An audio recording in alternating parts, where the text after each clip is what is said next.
on Clearing the Clutter Inside and Out, we're talking about accessing your intuition. Have you heard a little voice and ignored it and gotten in trouble? Did you get confused whether or not it is your intuition or ego? Would you like to access your intuition to support you in achieving your goals? Let's continue our month as we focus on getting clear this year in 2017.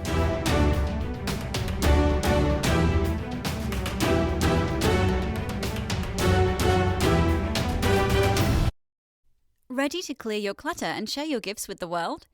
Every Tuesday at 1 p.m., join award-winning professional organizer, author, and certified life coach Julie Coraccio on clearing the clutter inside and out, as she teaches you how to navigate the waters to declutter your life. Julie Coraccio destroys the box and examines clutter in all areas: physical, mental, emotional, spiritual, energetic, relationships, health, finances, and more. We all have our intuition or gut feelings, instincts, whatever you're comfortable calling it. Many times we disregard it. It's there to support us and help us. If you're not comfortable relying on your intuition, we're going to give you ways to start accessing that magical knowledge. Years ago, I don't even know if I could articulate what my intuition was. Then a few big things happened. I was in Hawaii visiting a friend, and I was on the beach by myself, and I had kind of isolated myself because I just wanted to be alone, and I'd been skinny dipping, having fun in the ocean, and was away from a lot of people. And I heard, "Get up," and I heard, "Get up," and I didn't do anything. And I heard, "Get up now," and it scared the heck out of me. And I get up and I turn around, and creepy man is staring at me. And if I hadn't have gotten up and moved, I wouldn't be able to see because he was kind of in the shadows. He was behind one of those big palm trees. Later the next day, I heard that a woman had been raped where I'd been at the beach. I'm convinced it's that guy. There's no doubt in my mind that had I not listened to my intuition, that I would have been harmed. And one other big thing that happened to me, I was living in Los Angeles at the time, and I was in a job that I hated, and I was taking my lunch hour to do an interview. And I was driving on the freeway, and if you've ever been in LA, it's just, freeway is just tons of cars, traffic's awful. I heard, "Get over now." And I moved in the next lane. I didn't stop to analyze and question, which I've done in the past. And the car behind me ran into the car that was in that lane. So if I'd stayed in that lane, not only would I had been in a car accident and had to deal with that drama, I would have missed the job interview. Even after these two incidents, I continued to go to psychics a lot. I gave my power away. Now, don't get me wrong. I believe there are a lot of good psychics and intuitive counselors out there. And I also believe we have the wisdom within and will always know what's best for us. Everyone is colored by his or her life experiences and perceptions. I always tell my clients that they know best, and it's my job to support them in finding the wisdom within. It is my hope that you learn to hone your intuition, and it saves you a bunch of money instead of going to psychics. First, I'm going to recommend a regular mindfulness or meditation practice. If you've been listening to the podcast for a while, this shouldn't surprise you. The more you can clear that mental clutter, the easier it is to access your intuition. Check the archives for an episode on meditation. I also have lots of suggestions on mindfulness practice that are sprinkled throughout all the podcast. In my previous episode, I talked about brainstorming. That helps open and stretch our minds, and I believe it is another way to open us up to our intuition. I have also been shaking things up and doing things differently to be open. For example, instead of working in my office, I've been downstairs at the kitchen table or on a warm day on the deck, just hoping to shake things up and get my mind stretched and thinking in a new way. Getting started. Block off time on your calendar to practice accessing your intuition. Look at it as something fun, not as another thing you have to do. I don't think it helps you if you feel it as a to-do. Let's get in a good frame of mind and have fun with it. Create a sacred space. This doesn't have to be a whole room or some fancy setup. I have a chair I regularly meditate in. We have moved the chair around, and it is still where I choose to meditate. It's as if my body knows, okay, time to slow down and meditate when I sit in the chair. I also have an area in my house where I have crystals, sound bowls, and things of that nature. Being in nature is also a great way to connect with your intuition as well. Find what works for you. What do you like to do, or what brings you comfort or peace? Use that as a starting point for exploration. I recommend sitting up so you don't fall asleep. If you are lying down, there is a tendency to do that. I have also found that closing my eyes allows me to focus and helps quiet down my ego so I can connect with my soul. Here are some ways you can connect to your intuition. Journal.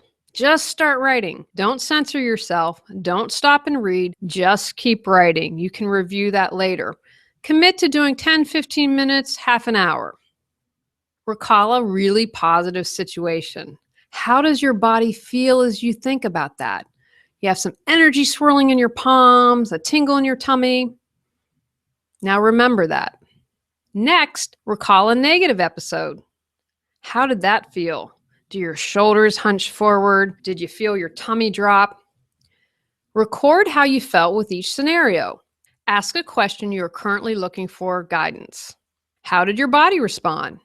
You can also ask to be shown how something positive or negative feels.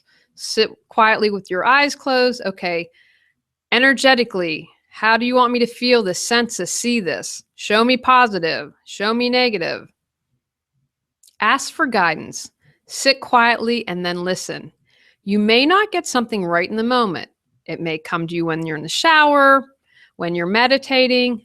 Be open and pay attention to listen. Before I started my show, Reawaken Your Brilliance, which eventually became my business name, I was like, I can't come up with a show name. And I just kept hitting brick walls. I like the name Thrive, but there were like 5 million things with that name when I'd Google that. So I sat down to meditate. Literally, Reawaken Your Brilliance just dropped right into my brain. I quit meditating, went and Googled nothing. Because I had a regular meditation practice, I asked for guidance, it came.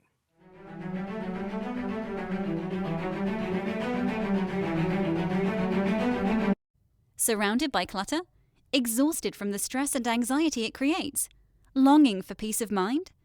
Go to reawakenyourbrilliance.com to learn how Julie Coraccio can assist you.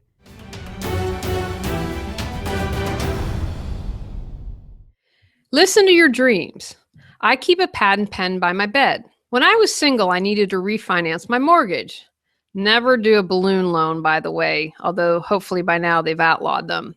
I'd been in business just a year or two, which is a bad time to ask for a loan. I had this dream with Daniel Craig in it. I later had it analyzed, and it was her most popular blog post, but I'm guessing because it included Daniel Craig. Anyway, in the dream, Daniel helped me. The next day I was speaking, and after my talk, I went straight to the bank. The guy that helped me reminded me of Daniel Craig. To me, that was a signal, okay, we found the problem to our answers and we're going to get the loan. And even though it was a really difficult time, because remember, it was after the 2008 economy crash, and so it was much more difficult to refi or get a mortgage, I had no problem whatsoever. I had to do an interview about my business. I said, hey, check out the website. You can find out information about me. And it all flowed together and happened. I have found the more I honor my intuition, the more it shows up. I also have a podcast from September 2016 with Margaret Harrell where we talk about how dreams can support you. You can also use a pendulum if you're watching this on YouTube. And if you ever want to watch my podcast, remember they're all on YouTube. You can use a pendulum. You can ask to be shown yes. See how that changed and I do anything, or no. See how that's starting to change? For me, the yes was a straight line and the no became the circle. After you are shown to show yes or no, then ask a question you're seeking guidance for. You could also write yes or no on a piece of paper, or 2 other choices, for instance, green or blue. Put the pendulum over each and see if it stays still or it starts moving. And again, ask your guidance what that means, because it will mean different things to different people. You can get a deck of cards or tarot cards and use them. Most come with directions, although many people teach classes. Think about your question and then pull a card. Anytime I'm in a bookstore or my chiropractor's office, they have a deck of cards. I always pull a card when I'm there. I have found that to be very useful. There's usually a message I need to hear. I also stand up and ask questions with my eyes closed. I believe moving forward is a yes and backwards is a no. Be open, because your intuition may be a whisper and very quiet. It can come in a flash. Pay attention. The more you open your mind, the more your intuition will come. Sometimes you may need to get distance on whatever you're trying to access information about. In other words, Obsessively asking or trying to push to make it happen might not get you an answer. Step outside and away and create space to allow your intuition to breathe. Do something that brings you joy or space and let your mind meander. Sometimes your intuition will pop up at the weirdest moments. Honor something just doesn't feel right. Your feelings might be telling you to change direction. Most women will tell you they've met a guy that just makes them feel like they were slimed. Sorry, guys. I'm sure there's something that most men feel about some women as well. We have probably all felt something like that and ignored it. So once your intuition, instincts, guts helps you and gives you the answers, take action. Sometimes it can be confusing to know whether it's your intuition or your ego. If you're coming from fear, it's ego-based. So if you're wondering if you should stay in a relationship and are currently staying because you fear being alone, that is coming from your ego. Your ego will also expect external results such as money. Trying to decide on a new job and money seems to be the main reason, ego-based. Your ego is head-based and your soul is heart-based. Where does it feel like it's coming from? Your heart falls in love with a guy shorter than you if you always dated taller guys. Your ego dismisses him because of his height. Your heart loves him as is. I would also suggest recording your intuition. You can gain confidence by seeing what you were told and where you took action. Take actions from today's podcast. Begin a meditation or mindfulness practice. Pick one intuition exercise you would like to try. Practice your intuition exercise daily for the next 21 days. Keep a journal and record your intuitive hits and any action that you took. Next week, we're going to be talking about doubt, which sometimes stops us from creating the life we choose, deserve, and desire. Go out, clear the clutter to create the life you choose, deserve, and desire. Ready to live a more joyful and fulfilling life? Sign up for our newsletter at reawakenyourbrilliance.com and receive a free copy of 10 Steps to Clearing Clutter Inside and Out. If you enjoyed today's episode, please rate and review Clearing the Clutter Inside and Out. See you next Tuesday at 1 p.m.